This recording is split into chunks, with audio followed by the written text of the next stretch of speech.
जब सारी दुनिया को दुनिया की दृष्टि से देखते हैं तो सब कुछ ऐसा प्रतीत होता है कि हर वस्तु अपना स्वयं चतुष्टय लेकर के जगत में विद्वान है। वह पर के लिए नहीं, स्वयं के लिए अस्तित्वमान है। कोई भी वस्तु पर के लिए नहीं होती, उसका एक अपने आप में स्वयं में अस्तित्व होता है। स्वयं की उसकी अर्थक्रिया होती है, स्वयं का उस संसार में उसका कार्य होता है। जब व्यक्ति अपनी दृष्टि से दुनिया को देखता है तब ना जाने कितनी वस्तुएं बेकार लगती हैं और कितनी वस्तुएं ना जाने अच्छी लगती हैं। अब इस दुनिया को जो अपनी दृष्टि से अपन देखते हैं तो बहुत राग द्वेष होता है, बहुत अच्छा बुरा होता है। कल प्रवचनों में मैंने कहा था, पूछा था लसाड़िया में कि सांप को जहर होना चाहिए या नहीं। बहुत बड़ा प्रश्न था, सांप में जहर होना चाहिए या नहीं। आपकी क्या राय है? लसाड़िया वाले बेचारे थोड़े से गांव के थे, थोड़ा सा ये थोड़ा बड़ा गांव है। सांप में जहर होना चाहिए या नहीं,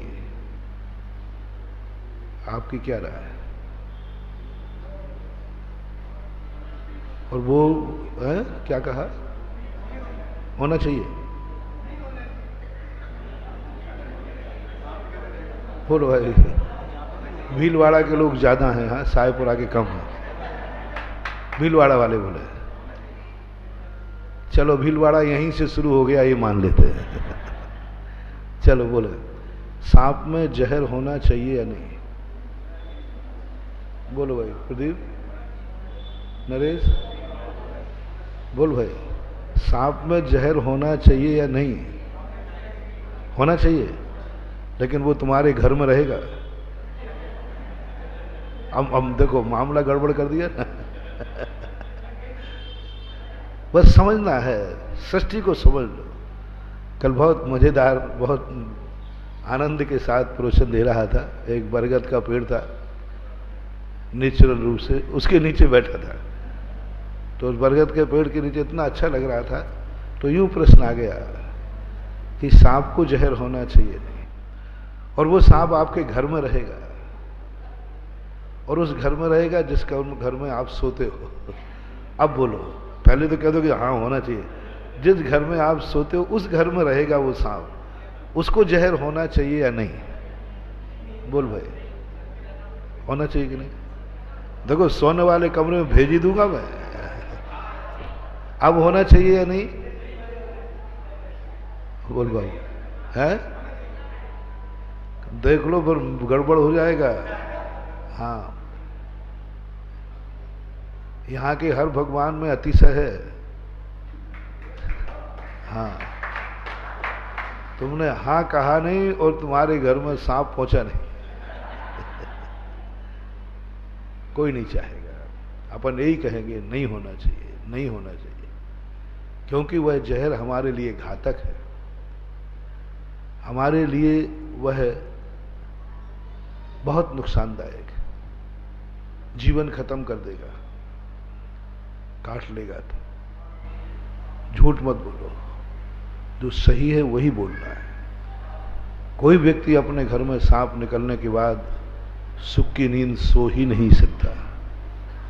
डर सांप से नहीं है, डर सांप के जहर से। सांप से तो क्या डर है, सपेरा वाला सांप लिए फिरता है।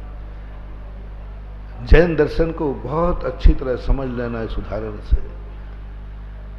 नहीं, हम कभी नहीं चाहेंगे। आप तो क्या, मेरा भी समर्थन यही होगा।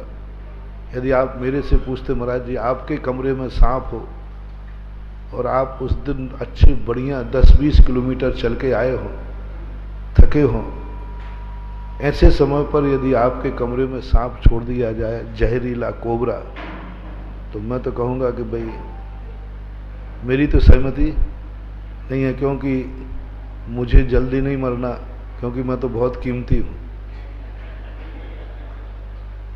तुम्हारे लिए नहीं कीमती, मैं अपने लिए बहुत कीमती हूँ। मेरा मूल्य तो मेरी दृष्टि में ही अनमोल है, क्योंकि मैं तो अपने आप को अनमोल इसलिए मानता हूं कि इस कलयुग में भी मुझे रत्नत्रय और संयम के साथ जी रहा हूं। इससे बड़ी उपलब्धि क्या होगी? आप बोले, आपको लक्ष्य है धन, और आप धन की चरम सीमा पर पहुंच जाएं, तो आप अपने आप को दुर्भाग्यशाली मानेंगे कि सौभाग्यशाली? और मैं भी तो इस काल में किस ऊंचाई पर पहुंच गया। इस पंचम काल में जब शरीर की शक्ति देखता हूं तो शरीर ज्यादा शक्तिमान नहीं है, लेकिन जब भावों की शक्ति देखता हूं तो मेरे से ज्यादा शक्तिमान तुम नहीं हो। तो रत्नत्रय लिया है, संयम का पालन कर रहा हूं। ऐसी भीषण गर्मी में भगवान महावीर की आज्ञा का पालन कर रहा हूं। ये गर्व की बात नहीं तो और क्या है। इसलिए भाई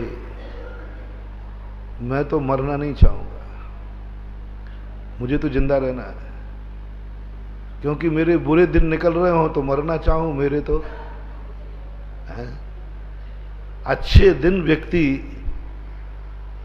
अपनी जिंदगी में भार मानता है कि सौभाग्य? सौभाग्य मानता है।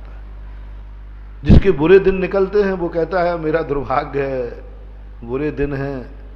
लेकिन जिनके अच्छे दिन निकलते हैं वे कभी दुर्भाग्य नहीं मानते, सौभाग्य मानते। मेरा तो जिस दिन से दीक्षा ली है उसी दिन से अच्छा दिन निकल रहा है, तो मेरा तो सौभाग्य है। मैं क्यों एक झूठी हां बोल करके उस सांप के मुंह में जाऊं? अब आप लोगों को जाना है तो लगता है कि आप लोग अपनी जिंदगी से ऊब गए हो। लगता है आपकी जिंदगी से आप लोग ऊब गए हो, इसलिए अपने कमरे वाले सांप में जहर चाहते हो। फैसला तो यही होगा, भले ऊपर से कह रहे होंगे। असली में इन्होंने क्या कल प्रवचन सुन लिया था थोड़ा सा। अब निर्णय तो अपनी सबकी पंचायत में निर्णय तो यही हुआ कि सांप में जहर नहीं होना चाहिए। मैं भी शामिल हूं। लेकिन सृष्टि के निर्माता या नेचुरल प्रोसेस से प्रकृति मां से ने कहा कि ठीक है, आप लोगों का प्रस्ताव आ चुका है, मैं सांप से भी पूछता हूं, क्योंकि जिसको देना लेना है उससे तो पूछ लो। तो अब सांप से पूछा कि रे सांप, तेरे दाढ़ों में जहर होना चाहिए या नहीं? तो सांप का क्या उत्तर होगा?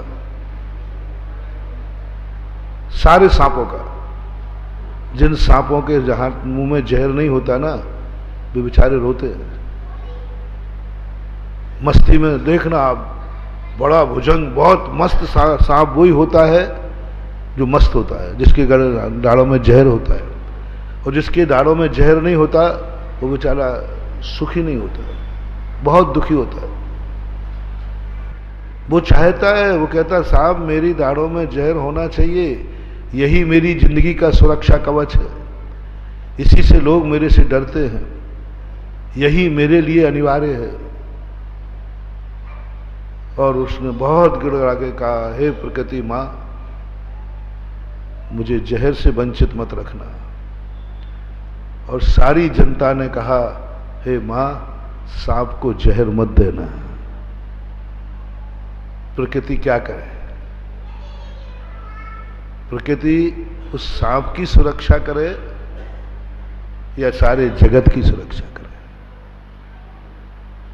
प्रकृति बस एक ही कहती है, पर सापेक्ष दुनिया नहीं हो सकती। हर व्यक्ति तुम अपने लिए जीना चाहते हो तो सर्प भी अपने बिना जीना चाहता। हमारी जिंदगी जहर के बिना है और सर्प की जिंदगी जहर है। उसकी जिंदगी जहर है, वो उसी से जी रहा है। नहीं तो सांप तो बहुत बहुत सॉफ्ट होता है। सबसे ज्यादा लोग गले में डालने फिरेंगे, जेब में लाए फिरेंगे, दिन भर हाथ में लिए फिरेंगे, वो तो बेचारा परेशान हो जाएगा। बस सारी दुनिया को पॉजिटिव सोच पर जाओ, उपादान दृष्टि पे जाओ। आज की वैज्ञानिक, आज की दृष्टि में हम उसे पॉजिटिव बोलते हैं, और हमारी शास्त्रीय भाषा में उसे उपादान दृष्टि बोलते हैं। हर वस्तु को यदि अपन उपादान दृष्टि से देखेंगे, आनंद ही आनंद, बहुत आनंद। और जब जब हमारी निमित्त दृष्टि जाएगी, दुख ही दुख है, डर ही डर है। हम सांप से अपनी जिंदगी बचाने के लिए उसकी जिंदगी समाप्त करने को तैयार हैं, उसकी दाढ़ तोड़ने को तैयार हैं, उसकी जिंदगी खत्म करने को तैयार है। जब तुम किसी की जिंदगी खत्म करोगे तो कोई तुम्हारी भी जिंदगी खत्म करेगा। साहब कह सकता है, साहब इनके कहने पर यदि आप प्रस्ताव पास करते हैं कि जहर नहीं होना चाहिए, तो हम सांपों का प्रस्ताव है कि सबसे ज्यादा खतरनाक है मनुष्य, मुझे मारता है, इन मनुष्यों को ही नहीं होना चाहिए। सांप कभी नहीं चाहता मनुष्य। सांप दुनिया में, सांप का दुश्मन दुनिया में एक ही है, नोएला नहीं, मनुष्य। यदि सांप की सभा की जाए तो सांप एक ही प्रस्ताव पास करेगा कि दुनिया में कौन सी जाति मिटाई जाए, तो कहे मनुष्यों को मिटा दो, यही है खतरनाक मुझे। क्योंकि वो नौले से तो फिर भी बच जाता है, लेकिन मनुष्य से नहीं बच पाता। अब प्रकृति मां के सामने दो विकल्प आए, या तो सांप जाति का विनाश करे या मनुष्य जाति का विनाश करे, और दोनों एक दूसरे के विनाश की बात सोच रहे हैं। दोनों एक दूसरे की विनाश की बात। सारा ब्रह्मांड बस इसी द्वंद्व में पिस रहा है, मर रहा है। अपन एक आवाज उठा दे। महावीर स्वामी ने कहा, जियो और जीने दो, उपादान दृष्टि। उन्होंने कहा कि नहीं, तुम कहो मां, यदि सांप की जिंदगी जहर से है तो जहर होना चाहिए, बस मुझे कोई ऐसा साधन दे दो जिससे मैं उस सांप के जहर से बच जाऊं। तो प्रकृति कहती है, सावधान रहना, सावधान रहना, कभी भूल करके उस पर पैर ना पड़ जाए। मैं सांप के अंदर ऐसा भय पैदा करूंगी, ऐसा भय पैदा करूंगी कि वो तुम्हें देख के डरेगा। और सांप दुनिया में सबसे ज्यादा डरता है मनुष्य से, इसलिए वो तो डरेगा। तुम धोखे से उसके ऊपर पैर मत रख देना। यदि तुम चूक जाओगे तो सांप काट लेगा। इसलिए मां ने कहा, तुम सावधान रहो, और मैं सर्प को जहर देती हूं, क्योंकि उसकी जिंदगी का सवाल है। हर वस्तु को देखो तुम उपादान दृष्टि से, सब कुछ अच्छा नजर आएगा, सब कुछ ठीक नजर, क्योंकि उसकी दृष्टि है कुछ ना कुछ। अपन अपनी दृष्टि से देख रहे हैं, और उसकी दृष्टि तो पूछो कि उसकी दृष्टि क्या है। एक व्यक्ति सुसाइड करता है, अपने सबकी दृष्टि से बुरा होता है, लेकिन जब स्वयं से पूछो तो वो कहता नहीं, मुझे मरना ही अच्छा है। सारा जगत, सारा ब्रह्मांड, कभी भी तुम्हारे मन में क्रोध नाम की चीज नहीं रहेगी, तुम्हारी दृष्टि में कभी राग द्वेष नहीं रहेंगे। तुम दिन में इतने आनंद, बस एक बार, बार बार जो कुंद कुंद स्वामी कहते हैं, उपादान दृष्टि लाओ। जैसा तुम्हारा स्वचतुष्टय है, ऐसा सांप का भी स्वचतुष्टय है, दुनिया का भी स्वचतुष्टय है। सब व्यक्ति अपने आप में अस्तित्ववान है। एक मच्छर भी अपनी जिंदगी जीने के लिए दुनिया में है, तुम्हारे लिए नहीं। भगवान ने भी केवल ज्ञान प्राप्त किया, अपने लिए किया है। हमारे तुम्हारे लिए नहीं किया। जब तुम लोग शिखर जी की वंदना करने जाते हो तो कहते हो हे भगवान, तू थोड़ा नीचे से चला जाता मोक्ष, तेरा क्या बिगड़ता था? बात तो सही है। यदि भगवान पारसनाथ मधुबन से मोक्ष चले जाते तो उनको क्या बिगड़ने वाला था? बोलो, क्या बिगड़? मोक्ष तो उनको मिलना ही था। कितने लोगों को कितना कितना कितना लाभ होता है ये तो देखो। भगवान यदि मधुबन से मोक्ष जाते तो कितना लाभ होता है ये बता दो। कितने लोग वंदना नहीं कर पाते, कितने लोग वंदना करते करते ऊपर चले जाते, वहीं हार्ट अटैक हो जाता और नीचे से चले जाते। जितना अपन परामर्श करके उनको सलाह दे रहे हैं, क्या इतनी अकल पारसनाथ में नहीं थी? क्या यह सोच पारसनाथ में नहीं था? क्या यह सोच नेमिनाथ में नहीं था?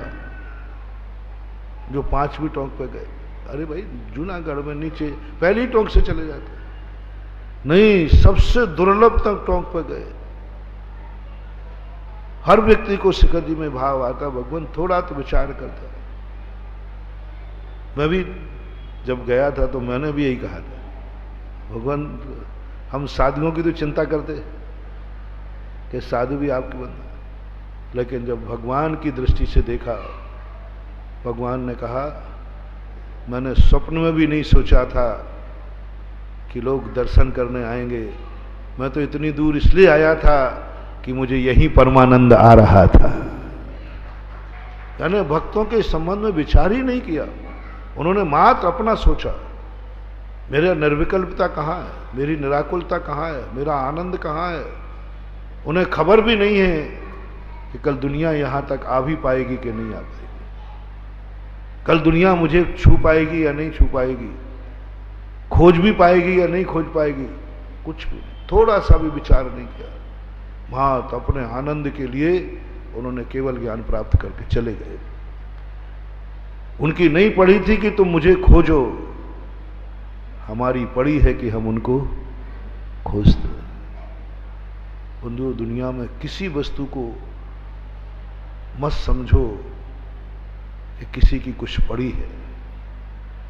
हर वस्तु अपने स्व, जब भगवान जैसा महान करुणावान व्यक्ति ने भक्तों की नहीं सोची, दुनिया की नहीं सोची, मात्र एक अपने उपादान की सोची। गिरनारी टोंक बहुत भारी लगती है, लेकिन पारसनाथ को कैसी लगी होगी, नेमिनाथ को कैसी लगी होगी, कितने आनंद में। कोई व्यक्ति कष्टों के स्थान पर नहीं जाता, कोई व्यक्ति कष्ट का स्थान नहीं चुनता, हर व्यक्ति आनंद का स्थान चुनता है। प्रभु को वो स्थान कैसा लगा होगा, वो भी चढ़े होंगे, वो भी गए होंगे, उनको आनंद दिखाओ, परमानंद दिखाओ। उनको उस भूमि पर बैठ करके, जितने तीर्थंकर हैं सब शिखर जी की तरफ दौड़ते हैं, सब दौड़ते। जितने तीर्थंकर हैं दूसरा पहाड़ पसंद ही नहीं करते। अब वे तो केवल ज्ञानी हैं। ये जो 5 तीर्थंकर आजू बाजू से गए ना, कैलाश पर्वत से, चंपापुर से, पावापुरी से, चंपा और गिरनार से, ये तो दोष है हुंडा और सर्पी का, बहुत बड़ा दोष है। अनादि अनंत काल से हर तीर्थंकर शिखर जी की ऊंचाइयों पर जाना चाहता है। एक भी जीव ने आज तक मधुबन से मोक्ष प्राप्त नहीं किया। केवल ज्ञान के बाद मुनि महाराज में तो ठीक है, चलो बुद्धि है, अबुद्धि पूर्वक क्यों?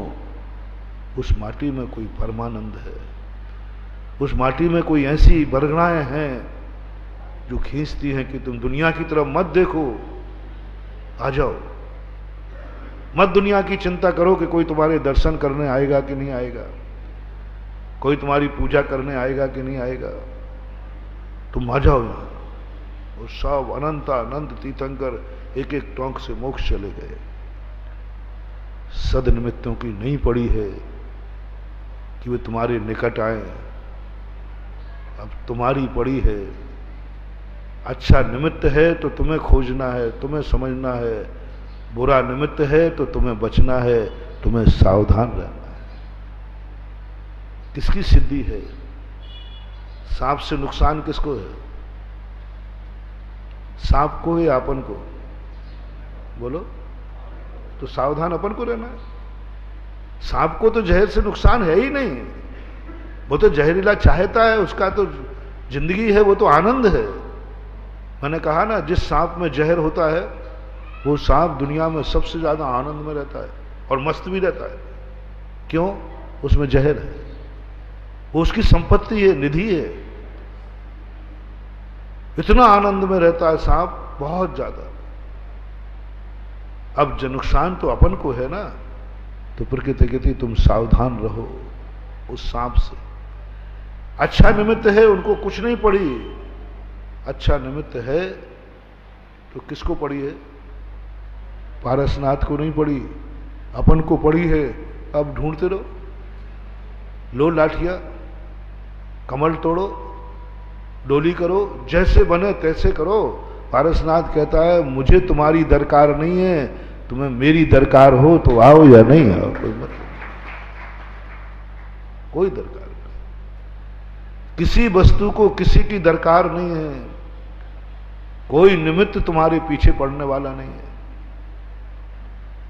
यदि अपनी दरकार है तो हम बुरे निमित्तों से सावधान रहें और अच्छे निमित्तों को खोजें, चाहे वे गिरनार में मिले, चाहे शिखर जी में मिलें, चाहे दुनिया में कहीं मिलें, और कितनी ही मेहनत करना पड़े, उनको पाने के लिए मरना पड़े तो मर जाओ, उनको पाने के लिए मरना पड़े तो मर जाओ। ये निमित्त, ये मंदिर जितने बने हैं, ये मंदिर भगवान नहीं आए हैं तुम्हारे यहां, तुम्हारे पूर्वजों ने भगवान को बुलाया है। भगवान तो सिद्धालय चले गए थे, उनको तुम्हारे बीच में रहना ही नहीं है। उनको ये तुम्हारी पूजा पसंद नहीं है, तुम्हारा ये अभिषेक पसंद नहीं है, तुम्हारी ये जयकार पसंद नहीं है। जो जो अपन भगवान के प्रति करते हैं वो सब उनको पसंद नहीं है। उनको तो वो तो सिद्धालय चले गए। अब अपनी पड़ी है तो उनको बुलाओ सिद्धालय से। शाहपुर आके देखो क्या मंदिरों में मूर्तियां हैं। एक एक मूर्ति में एक एक तीर्थ बनाने की शक्ति है।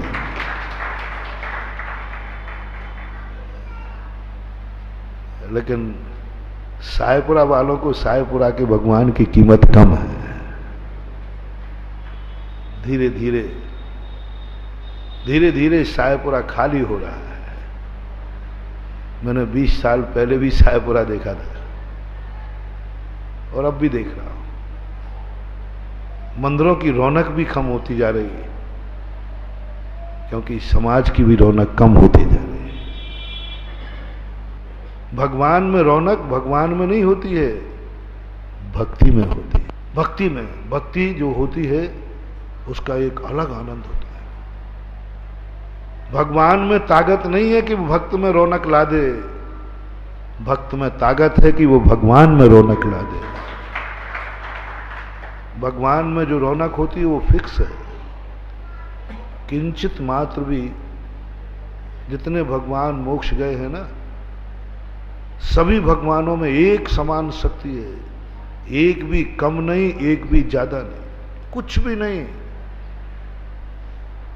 केवल ज्ञान के बाद अनंत चतुष्टय में भी कोई अंतर नहीं आता। सब भगवान पूज्यवर पूज्यपाद स्वामी ने श्री सर्वार्थ सिद्धि ग्रंथ में स्पष्ट कहा कि नीचे गुण स्थानों की जो विशुद्धि होती है वो विशुद्धि असंख्यात गुणी बढ़ती हुई होती है। जैसे ही 13वें गुण स्थान में प्रभु पहुंचे तैसे उन्होंने कहा अनंत विशुद्धि एकह, एकह विशुद्धि अनंतः, एक शब्द उन्होंने कर दिया। मैं पढ़कर के दंग रह गया। मैंने कि सभी भगवान एक समान, किंचित मात्र भी अनंत चतुष्टय में कमी नहीं होती, किंचित मात्र भी अनंत चतुष्टय में कमी नहीं होती। जो सांची का भगवान है उसमें कभी अतिशय नहीं होता, और होता है तो सब में होता है। उनके लिए अतिशय होता है, स्वयं के लिए कोई अतिशय नहीं। सांचे के भगवान अपने किसी काम के नहीं। अभी केकड़ी के अंदर मैंने कहा था, सांचे के भगवान अपने किसी काम के नहीं। उनके दर्शन से सम्यक दर्शन भी नहीं होता, प्रवचन सुनने को मिलता है, कोई अतिशय नहीं, कुछ नहीं। जो सांचा भगवान है वो अपने लिए कार्यकारी नहीं है, वो तो बाद में है। अपने लिए है वो भगवान तो वो अपनी साधना और तपस्या से बने। अपनी भक्ति से कौन भगवान बना है?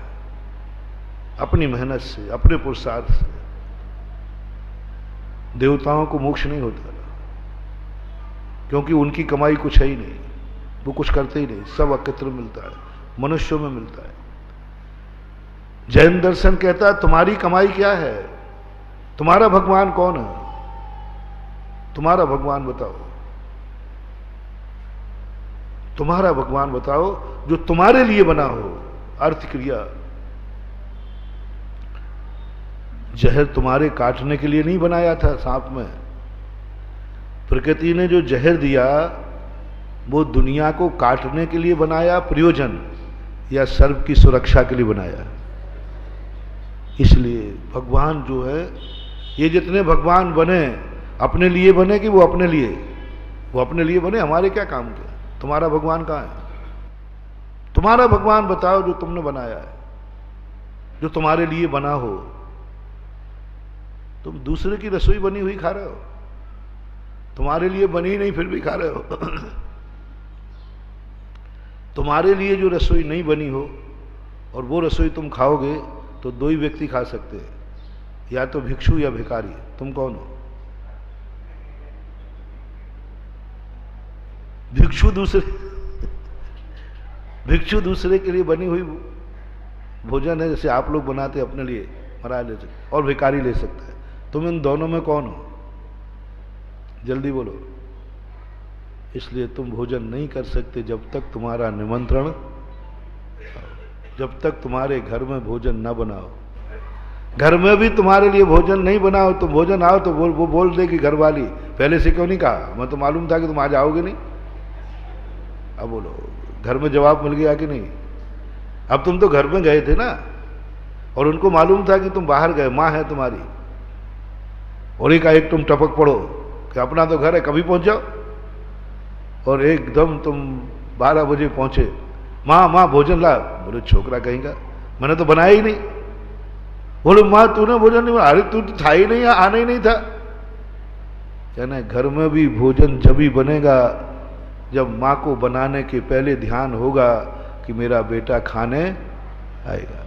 उसे मालूम है कि खाने नहीं आएगा तो वो व्यर्थ में बनाने वाली नहीं है, नहीं बनाएगी। कोई नहीं बनाता, माँ भी नहीं बनाएगी, पत्नी भी नहीं बनाएगी। उसको मालूम है कि तुम नहीं आओगे तो भोजन बनाएगी नहीं। तुम्हारे घर में भोजन तुम्हारे लिए कब बनता है? जब तुम्हारे पूरे खाने की उम्मीद हो। तो तुम घर में भी भोजन तभी करोगे जब तुम्हारे लिए बनेगा, अन्यथा इंतजार करना पड़ेगा। रिश्तेदारी में भोजन तुम यूं पहुंच जाते हो कि बुलाते हैं तब खाते हो।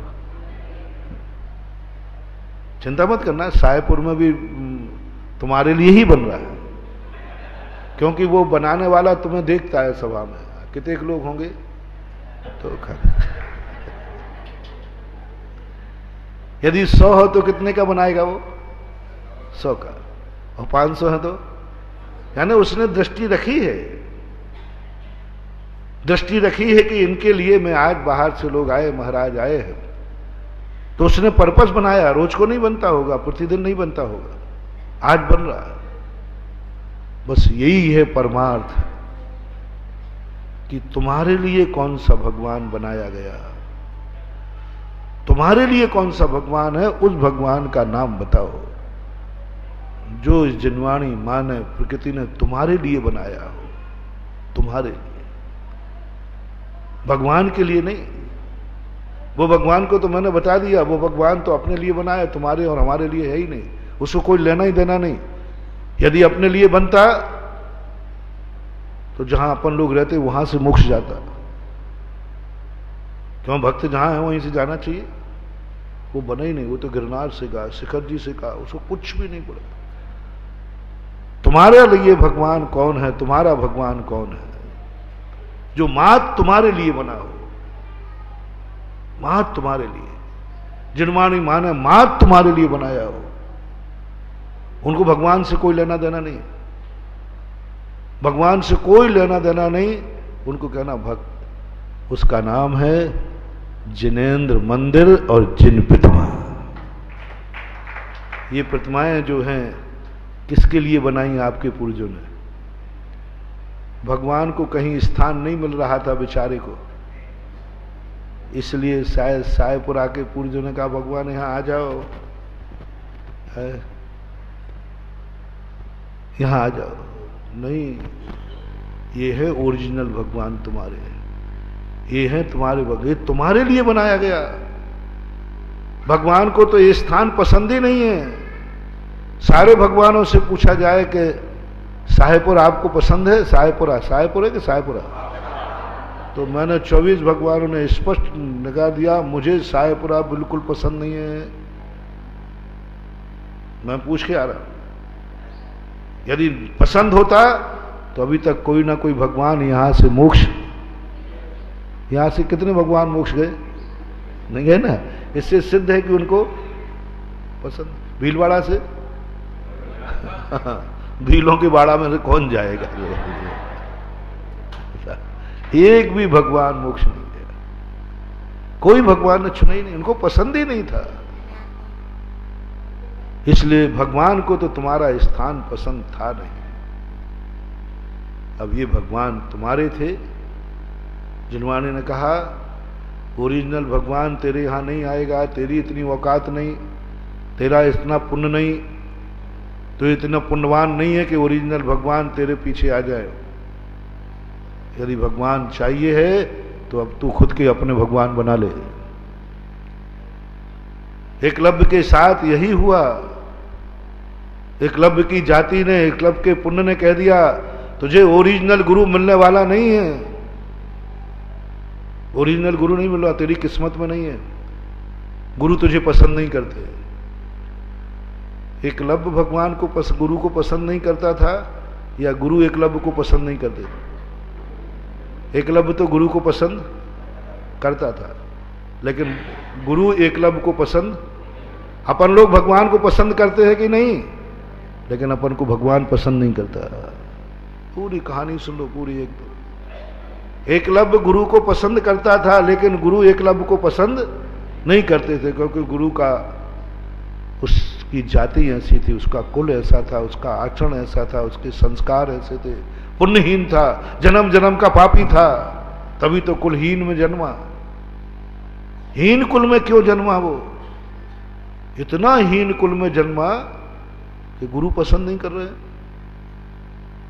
इतने हीन कुल में जन्मा, ऐसे हीन वातावरण में जन्मा, हीन संस्कारों में जन्मा कि बताते कि द्रोणाचार्य के गुरुकुल में जब वो पहुंच गया तो उसके बाद पूरा गुरुकुल धोया गया। निकल यहां बाहर, सारा गुरुकुल अशुद्ध कर दिया, निकल यहां से, निकाल दिया गया। सबको मालूम है एकलव्य की दुर्दशा की कहानी। यानी जिसको गुरु के दरवाजे बंद हो जाएं, जिससे गुरु घृणा करे, जिसे गुरु पसंद नहीं करे, वो व्यक्ति कैसा होगा? आप लोग समझे कितना दुर्भागा होगा।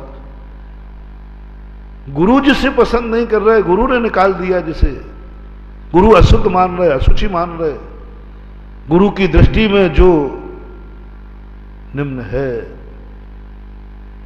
समझ लेना बंधु, इससे बड़ा कोई दुर्भागा नहीं है।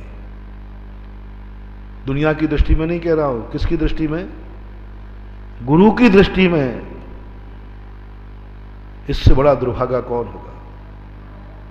निकाल दिया। आप लोग भी, आप लोगों के कैसे पाप कर्म के उदय कि भगवान को आप पसंद ही नहीं है, आपसे घृणा करता है, आपकी उपेक्षा करता है, वो आपके साथ आने ही नहीं चाहता, रहना नहीं चाहता, उसको मतलब नहीं है आपसे, पसंद ही नहीं। अब बोलो, किनकी दृष्टि में अपन लोग गिर चुके? एकलव्य किनकी दृष्टि में गिरा? अपन लोग किसकी दृष्टि में गिर गए? उनको पसंद ही नहीं। उनसे कहो कि सायपुरा आओ भगवान, एक आध तो यहां से मोक्ष चले जाओ। मोक्ष कितने जीव गए आज तक? अनंत अनंत, एक आध चला जाता, कोई छोटा सा अटकल बच्ची नहीं करना है, आगम नहीं है। एक तो पसंद कर लेता कि भगवान यहां से भीलवाड़ा से, पूरे राजस्थान से, पूरे अजमेर से, भीलवाड़ा जिले से, कहीं से तो कोई पसंद कर लेता। भगवान कहते हैं ओहो कैसा कलयुग, कैसा हीन संस्कार, कैसा बुरे कर्म लेकर के अपन लोग जन्मे। हाँ, उपसर्ग किया। एकलव्य क्या पश्चाताप करता है। सारी दुनिया जब एकलव्य गुरुकुल से गुरु ने घृणा करके निकाला, गुरु ने कहा मुझे पसंद नहीं है, एक शिष्य कम सही तो सही, एकलव्य अपने कर्म फोड़ता है। सारी दुनिया कहती दुर्भागा कहीं का, दुर्भागा कहीं का, कितना पुण्यहीन है। और बोलो, किसी को भगवान के और गुरु के दरवाजे में गुरु घृणा करे, उससे दुनिया क्या कहेगी? जल्दी बोलते जाओ। दुर्भागा कहीं, भाग्य ना कहीं का। बंधुओं, ये कोई एकलव्य मैं चौथे काल की कहानी नहीं सुना रहा हूं, मैं ये सारी कहानी पंचम काल के एकलव्यों की सुना रहा हूं। आपको क्या दशा, शास्त्रों में निंदा पर निंदा भरी है। कलयुगी है, कलयुगी है। क्यों? भगवान तुमसे घृणा करते हैं, भगवान तुम्हारे पास नहीं आना चाहते, भगवान तुमसे घृणा करते, भगवान दूर भागना चाहते तुमसे। वो कहते मुझे पसंद नहीं है ये कलयुगी लोग। क्यों? ये पुण्यहीन है, हीन संस्कार माने हैं। द्रोणाचार्य से कहा कि इतने समर्पित व्यक्ति को आप क्यों निकाल रहे हो? बोले मैं ज्ञान दूंगा तो खोटा हो जाएगा, इसकी जिंदगी खोटी है, इसका आचरण खोटा है, खोटे कर्म लेके आए, मैं अमृत भी दूंगा तो ये जहर हो जाएगा। द्रोणाचार्य जानते थे, अभी बता रहा हूं मैं, ऐसे ही नहीं डाल दिया गुरु कभी किसी से हिंसा। वो जानते थे मेरा ज्ञान लेकर के ये दुनिया में अनर्थ कर डालेगा, जहर हो जाएगा, और ऐसा जहरीला होगा कि मैं भी बदनाम हो जाऊंगा। पंचम काल में भगवान कहते हैं मैं इन पर यदि थोड़ी दया भी करूं तो ये बहुत खतरनाक लोग हैं, जहर हो जाएंगे। ये अपने इतने स्वार्थी हैं कि अपने स्वार्थ पूरा करके ये अपने स्वार्थ के लिए रहेंगे, स्वार्थ करेंगे पूरा। इनको हमसे कोई लेना देना नहीं है, इनको अपने स्वयं के स्वार्थों से, और इतना अनर्थ कर देगा मेरी ताकत पाकर के कि बहुत ज्यादा अनर्थ। इसलिए भगवान की तरफ से तो आपका पत्ता साफ। किस कारण से? भगवान को धोखा नहीं दे सकते बेटा, भगवान अंतर्यामी है, वो अपने बाहर की नहीं, बोलो, अंदर की भी जानता है।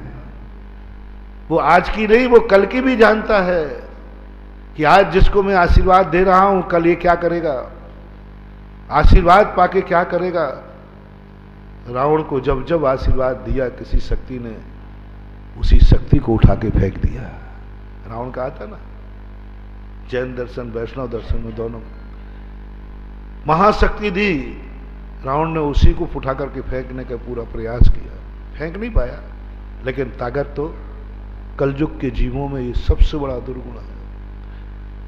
जिस शक्ति से शक्ति पाएंगे, जैसे ही वो थोड़े से समर्थ होंगे, उसी शक्ति को उठा के फेंक देंगे। आप अपने घर से शुरू कीजिए। आपने ये शक्ति कहां से पाई? आपने जन्म किससे लिया? जल्दी बोलो। माँ बाप ने। शरीर में खून किसका है? ये सारी शक्ति किसकी है? पैरों पर किसके चल रहे हो? सब किसने चलना सिखाया? और अपन देख लो भारतवर्ष में कितने लोग माँ बाप को छोड़ करके अपने पैरों से दौड़ लगा के चले जाते हैं। मैं दुनिया में देखता आ रहा हूं, दुनिया देख रहा हूं, शेखावाटी वगैरह सब घूमा, जिनके 10-10 बेटे हैं उनको नौकर पानी पिला रहा है, वो भी गालियां देखे। क्या है ये कलयुग? सतयुग में जितने हमने महान आत्मा, पुण्यात्मा, प्रशंसनीय सुने, एक का भी नहीं सुना कि उन्होंने माँ बाप को छोड़ करके जिंदगी बसाई है। एक को भी नहीं। 100 बेटे थे आदिनाथ के, आदिनाथ अकेले बेटे थे, नेमिनाथ साहब थे, उन्होंने कभी अपने उपकारी को छोड़कर अलग नहीं हुए। माँ बाप जिंदा रहे, बेटे की गोदी में मरे।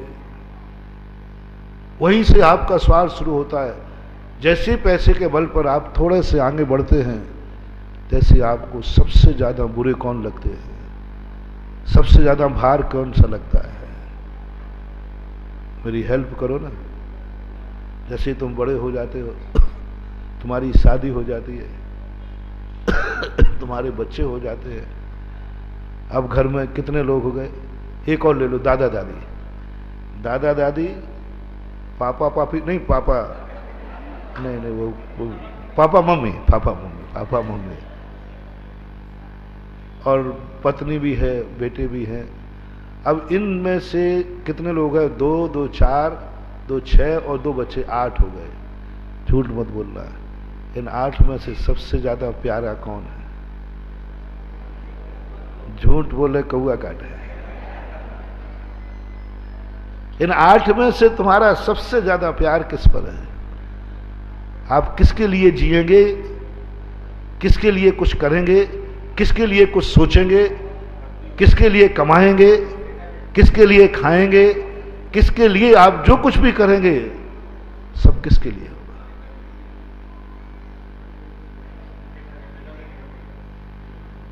आपकी 2 भाषाएं होती हैं। जब आपसे पूछता हूं, हाँ, कोई किस लिए कमा रहे हो? ये पापी पेट के लिए है। वो मुझे बहुत गुस्सा आता है। जैनी है तो पापी पेट कैसा? जैनी का पापी पेट होता ही नहीं है, क्योंकि इसमें तो छना पानी जाता है, शुद्ध भोजन जाता है। वो पापी कैसे हो सकता है? मेरा पेट तो पापी नहीं, मेरा पेट तो इतना पुण्यात्मा है। आहा, तुम बताओ, अच्छा मेरा पेट कैसा है? बोलो ना। कितना पुण्यात्मा है कि इसमें तुम जो डालते हो तुम भाग्यवान हो जाते हो। तुम भी अभाग्य मानते हो क्या? पाप के घड़े में कोई चीज डाल के आनंद मनाता है? अपन को पता हो कि पाप का गड्ढा है, तो वहां कौन डालेगा? अब साधु के पेट में तुम सब जानते हो, 1 गिलास साधु के पेट में जाता है, आपका आनंद बताओ कैसा है? इसका अर्थ है मेरा पेट तो बहुत, मैं कभी अपने पेट को पापी नहीं कहता, क्योंकि इसमें आज तक कोई पाप की वस्तु, और इसमें से जो निकलता है वो भी पाप नहीं कराता, पुण्य नहीं कराता है। पता नहीं आप लोग अपने पेट को, कुछ घोटाला तो है। पापी नहीं। दूसरा सवाल आपका आता है, किस लिए कमा रहे हो? बाल बच्चों के लिए। ये 2 के अलावा तीसरा शब्द कहीं सुना आपने? कमाने वाले से पूछूं तो ये 2 ही शब्द होते हैं ना, बोलो। पेट के लिए और या बस इसी का नाम कलयुग है। इसी का नाम कलयुग है। आज तक किसी ने नहीं कहा ओहो कि भगवान गुरुदेव किस लिए कमा रहे हो, किस लिए खा रहे हो, किस लिए जिंदा हो? बोले भगवान मेरे घर में मेरे दादा दादी पापा मम्मी जिंदा हैं, मैं उनके लिए कमा रहा हूं, उनके लिए जी रहा हूं, वही मेरी जिंदगी है, वो मेरे उपकारी है। तुम्हारे शरीर में बेटे का खून है कि बाप का? जल्दी बोल दो। देखो बुरा मत मानना, आप तुम्हें मालूम मैं सीधी सीधी पूछता हूं। तुम्हारे शरीर में बेटे का खून है कि बाप का, और तुम किसके लिए जी रहे हो? बस यही तो पाप है। तुम्हारे शरीर में खून बाप का है, बेटे का नहीं, और तुम जी रहे हो जिंदगी बेटे के लिए और बाप को दर किनारे रख रहे हो। यही तुम्हारा सबसे बड़ा पाप है। चिंता मत करो, जैन दर्शन है। बेटे की चिंता मत करो, तुम बाप के लिए जी के दिखाओ, बाप के तुम जी के दिखाओ। बेटा तो जो तुम बाप को दोगे ना, उसके हाथ का बेटे को पहुंचेगा, वो प्रसाद बन के जी जाएगा। धारणा ही बदल गई। हर व्यक्ति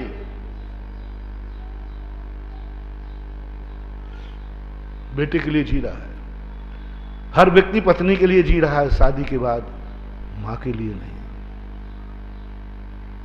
अपनी अपनी छाती पे हाथ रख के पूछ लो, शादी के बाद तुम्हारा जो कुछ भी है किसके लिए?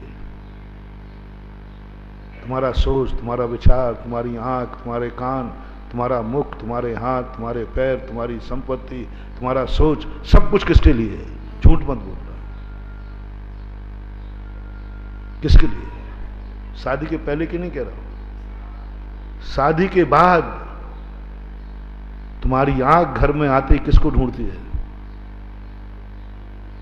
तुम्हारे कान सबसे ज्यादा बात किसकी सुनते हैं? तुम किससे बोलना पसंद करोगे? और यदि तुम 1 लाख रुपया कमा के लाए हो तो शादी के बाद तुम किसको देना पसंद करोगे?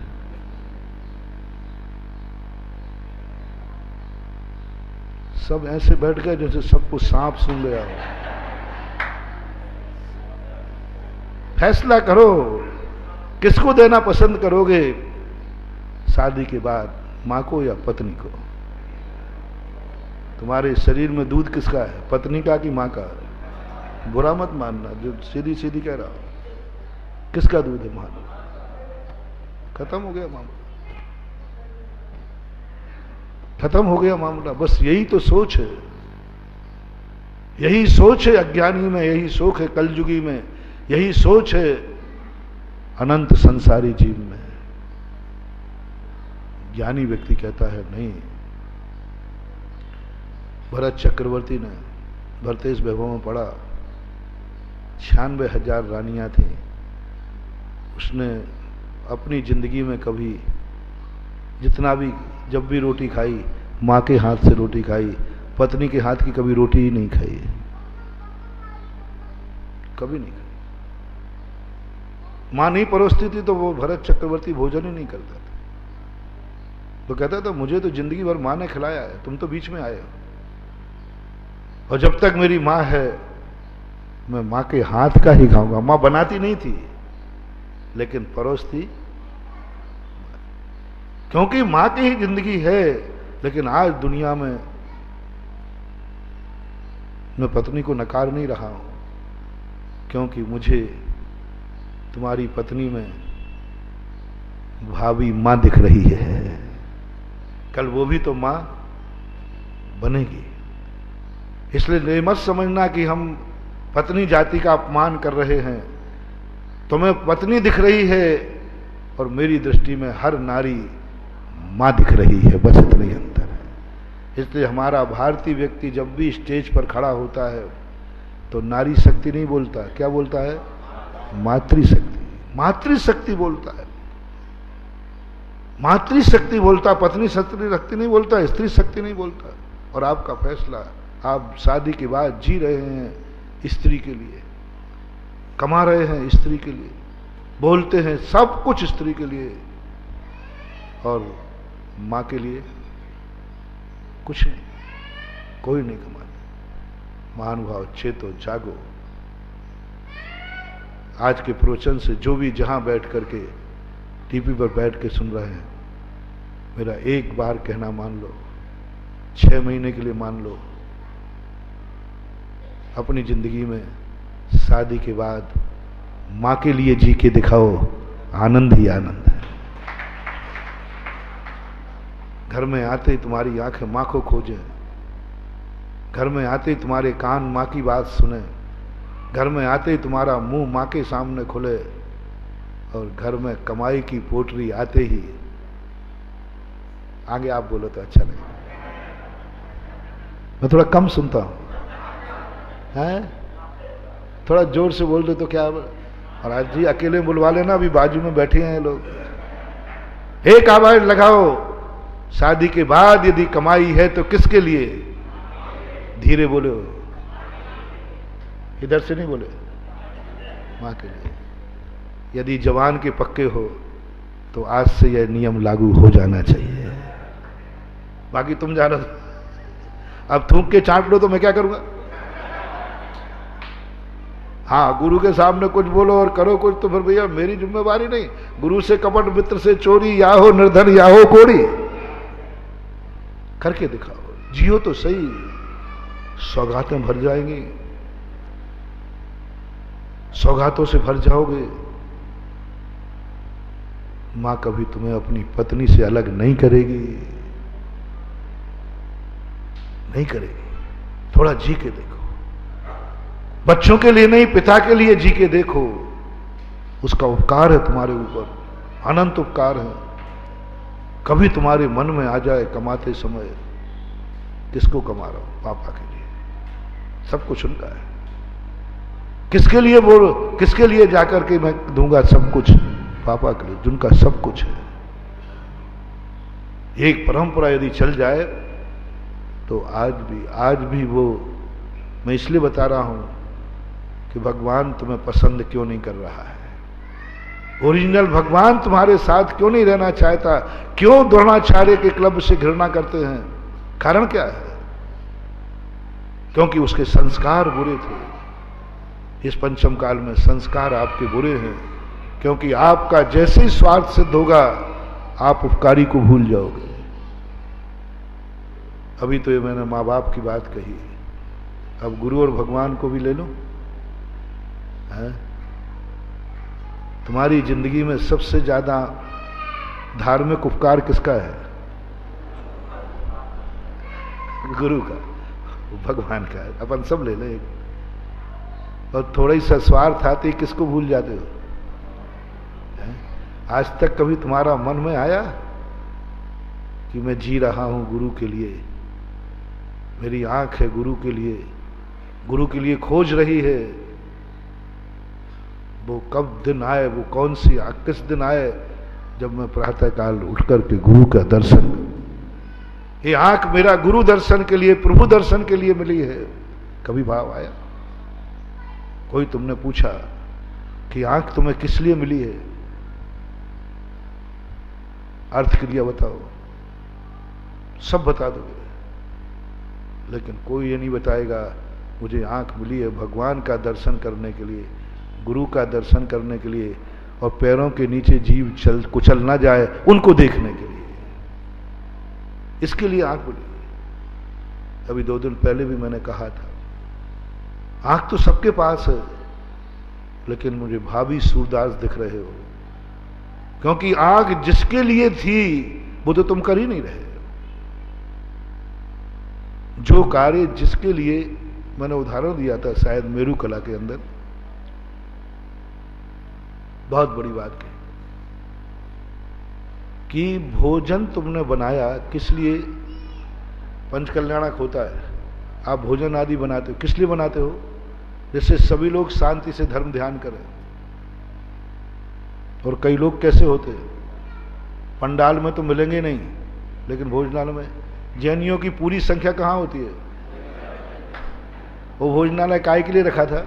जिससे पंडाल हाउसफुल रहे, कार्यक्रम अच्छा हो, लेकिन नहीं करते। बहुत पाप है महानुभाव। अभी समय हो रहा है, मैं विस्तार से नहीं बताऊंगा, कभी बताऊंगा। बहुत बड़ा पाप। यदि कार्यक्रम में शामिल नहीं हो तो भोजन में शामिल मत होना, अन्यथा वो भोजन तुम्हें एक दिन दरिद्र बनाएगा, ऐसी बीमारी करेगा कि तुम भोजन भी नहीं खा पाओगे। मैंने एक व्यक्ति से यूं पूछ लिया, मेरी तो बात धुएं में लाठी चल जाती है यूं। एक व्यक्ति कहता, महाराज जी आजकल मुझे ऐसी बीमारी हो गई मैं खा भी नहीं सकता। हो जाती ना, बोले महाराज मैं खा भी नहीं सकता। अपना भगत ही था, तो मैंने मजाक किया, मैंने क्यों नहीं बता, तो यहाँ जब कार्यक्रम होते हैं उस समय समाज का भोजनशाला रखी जाती है? बोले रखी जाती है। और भोजनशाला में जाता था कि नहीं? बोले मैं जाता था। तो मैंने कही वो भोजन जिस कार्यक्रम में? बोले महाराज कार्यक्रम में तो कभी नहीं गया। कार्यक्रम के लिए भोजन, कार्यक्रम में तो पंडाल में भी नहीं गया, भोजनालय में जरूर जाना। मैंने कही बेटा उसी की बीमारी है जो आज तू खा नहीं पा रहा है, यूं कह दिया मैंने। और वो धुआं में लाठी ऐसी लगी कि वो रो पड़ा। बोले महाराज जी ये बताओ आपको कैसे पता, आपको कैसे पता कि मैं समाज के भोजन में तो जाता हूं, कार्यक्रम में नहीं जाता? मैंने कही बेटा गुरु को कभी धोख दिया जाता है, धोखा नहीं दिया जाता है। हर व्यक्ति दो के सामने नंगा है, माँ के सामने और गुरु दो के सामने हर व्यक्ति नंगा है। कितने तुम छुपा लो, माँ से क्या छुपाओगे, नंगा जन्म दिया है। गुरु से क्या छुपाओगे, वो खुद नंगा है। और ऐसा कहा। बोले महाराज जी मैंने तो ये बहुत बार किया, भोजनशाला में तो मैं जाता था क्योंकि समाज का भोजन था, लेकिन मैं कार्यक्रम में नहीं जाता, मुझे मन ही नहीं लगता कार्यक्रम में। मैंने कि बस वही पाप कर्म का उदय आज फूट गया है कि तू भोजन खाने लायक भी नहीं रहा। तो मैंने कहा वो मैं फंस गया उल्टा। अरे मैंने तो यूं कहा था, अब वो मेरे गले पड़ गया। अब महाराज जी और बताओ कि जब आपने रोग बता दिया। अरे मैंने कहा भैया मैंने यूं उदाहरण दिया था धुआं, अब वो तुक्का बैठ गया। बोले नहीं अब तो ये बताओ कि मेरा पेट ठीक कैसे होगा। अब मैंने कहा मैंने बड़ी आफत कर ली है, कोई वैद्य डॉक्टर तो हो नहीं, पर वैद्य डॉक्टर जरूर नहीं हूं, मेरी दवाई भी वैसे अचूक है, ध्यान रखना। तो मैंने कहा बेटा आज तो तू प्रायश्चित कर ले पहले कि मैंने जो किया है वो गलत किया, तस्मिच्छामि दुक्कडम। और आज के बाद तू नियम ले ले कि पहले मैं कार्यक्रम में जाऊंगा और कार्यक्रम पूरा खत्म होने के बाद, बीच में नहीं भगेगा।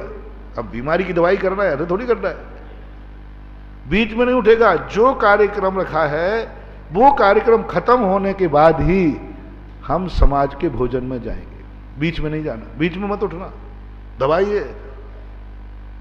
उनका महाराज जी कर लूंगा, मैं बहुत परेशान, डॉक्टर ने कह दिया तेरी जिंदगी खत्म। मैंने देखो बीच में उठ जाओगे तो फिर दवाई ठीक नहीं होगी। जब कमेटी माइक से बोला जाए अब कार्यक्रम खत्म हो चुका है, सभी लोग भोजन को पधारें, ऐसा बोलते ना आप लोग, तो जब ये आवाज आवे कि अब सब लोग भोजन को पधारें, तभी भोजनालय में जाना, समाज के भोजन में, अन्यथा मत जाना।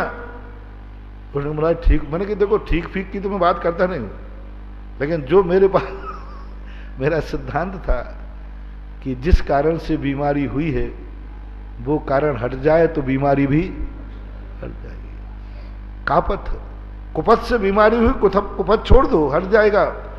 ऐसा हुआ, उसने मुश्किल से साल भर ही नहीं हो पाया, उसने नियम ले लिया और बेचारा अकेला पंडाल में बैठा रहा, सब उठ के चले जाते। वो यही सोचता माइक से हो जाए ऐलान कि अब लोग भोजन को पधारे हैं। वो नियम भी पक्का, क्योंकि दुखी आदमी तो कुछ भी करने को, और उसकी ऐसी बीमारी दूर हुई कि आज वो 8 से 10 रोटियां खाता है, अभी है जिंदा है। बोले महाराज जी अब बहुत भूख लगती है। मैंने कहा बेटा नियम पाले रखना। होता है कई बार, तो अपन को ये विचार करना चाहिए। समय हो गया क्या, कितने बजे हुआ? हो गया। तो इस प्रकार के अपनी जो दृष्टि बना रहा हूं, तो इस दृष्टि पर आपको हमेशा विचार करना चाहिए। उपकारी कौन, उपकारी को नहीं भूलना। आगे दुनिया मिटे तो मिटे, मिट जाने दो, दुनिया बने तो बन जाने दो, उपकारी को मत भूलना बंधुओं। कोई तुम्हारी जिंदगी में काम नहीं आएगा, अंत में उपकारी ही काम आएगा। कोई दुनिया में काम नहीं आएगा, अंत में धर्म ही काम आएगा। कोई दुनिया में काम नहीं आएगा, अंत में उपकारी काम आएगा। तो आप बताएं, साहेबपुरा में बैठा हूं जिसके लिए मैं, तो एक गुरु की बात जो आपसे कही, एक तो माँ बाप की कह दिया, आज के बाद यदि गुरु का तुम्हारे ऊपर थोड़ा भी उपकार हुआ हो थोड़ा भी तुम्हें मन में आ रहा हो कि ये यदि गुरु नहीं होता तो ये नहीं होता, तो महानुभाव आप उसके लिए जीना शुरू कर दो। सोच लो, मेरी आंख गुरु के लिए, मेरे कान गुरु के लिए, मेरे पैर गुरु के लिए, मेरे हाथ गुरु के लिए, मेरा धन गुरु के लिए, मैं जो कुछ भी हूं, ना जाने कौन सा ऐसा पूर्ण प्रकृति बंधेगी कि संसार के सारे गुरुओं के आशीर्वाद तेरे सिर पर होंगे। क्योंकि हर गुरु चाहता है कि मेरा शिष्य वो हो जो उपकार माने। हर बेटा बाप चाहता है मेरा बेटा वो हो जो उपकार माने। कौन पिता चाहता है कि मेरा बेटा मेरे उपकारों को भूल जाए? चाहता क्या बेटा? नहीं चाहता। बस यही भगवान के संबंध में। तुम्हारा बाप कौन है? सबको अपने अपने बाप का नाम मालूम? याद कर लो। दूसरे के बाप को नहीं कह रहा हूं। सब लोग अपने अपने आंख बंद कर लो, तुम्हारा गुरु कौन है? बस अब सब लोग आंख बंद करके कर लो, तुम्हारा भगवान कौन है?